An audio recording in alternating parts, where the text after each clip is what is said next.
کیا آپ نے کبھی سوچا آپ کو اسکول کالج یونیورسٹیز کے اندر پیسے کے ریلیٹڈ کوئی سبجیکٹ کیوں نہیں پڑھایا جاتا؟ آپ کو کیوں نہیں بتایا جاتا کہ پیسہ کیا ہے، پیسہ کس طرح سے کام کرتا ہے، پیسے کو کون بناتا ہے، اور کس طرح سے آپ بہت زیادہ پیسہ بنا کے فائنینشیل فریڈم کو اچیو کر سکتے ہیں؟ ایجوکیشن سسٹم دنیا کی بہت سی پاورفل آرگنائزیشنز اور گورنمنٹس کی طرف سے بنایا ہوا ایک سسٹم ہے۔ یہ آرگنائزیشنز کبھی نہیں چاہتی کہ آپ فائنینشیل فریڈم کو اچیو کریں۔ یہ آرگنائزیشنز کبھی نہیں چاہتی کہ آپ کو ایجوکیشن سسٹم کے اندر پیسے کے ریلیٹڈ کسی بھی قسم کی انفارمیشن پرووائڈ کی جائے۔ اسی لیے آپ دیکھتے ہیں کہ ایجوکیشن سسٹم کے اندر آپ کو 16 سے 17 سال فضول قسم کی انفارمیشن پڑھائی جاتی ہے، اور آپ کے ذہن میں ایک ہی چیز ڈال دی جاتی ہے کہ آپ کو اچھے مارکس لینے ہیں تاکہ آپ کو اچھی جاب مل سکے۔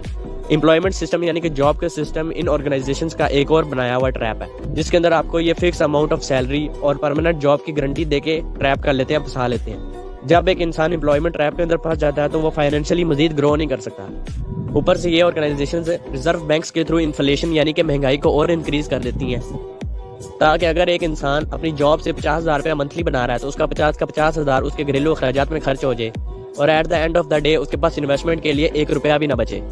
اور وہ انہی کے بنائے ہوئے سسٹم کا غلام بن کے رہ جائے۔ آپ کو یہ چیز سمجھنی ہوگی کہ جس پیسے کے لیے آپ اللہ تعالیٰ کو بھول جاتے ہیں، جس پیسے کے لیے آپ اپنی فیملی سے دور جاتے ہیں، جس پیسے کے لیے آپ 9 to 5 جاب کرتے ہیں، وہ پیسہ یہ آرگنائزیشن ریزرو بینکس کے تھرو جتنا چاہیں اتنا پرنٹ کر سکتی ہیں۔ ایک چیز جس کو یہ آرگنائزیشن پرنٹ کر سکتی ہیں جتنا چاہے، اس چیز کے لیے آپ اپنی پوری زندگی کام کریں تو آپ سے بڑا کوئی بیوقوف نہیں ہے۔ میں یہ نہیں کہہ رہا کہ آپ اپنی ایجوکیشن کو چھوڑ دیں، میں یہ نہیں کہتا کہ آپ اپنی جاب کو چھوڑ دیں، میں صرف یہ کہہ رہا ہوں کہ ان سب چیزوں سے، ان سسٹم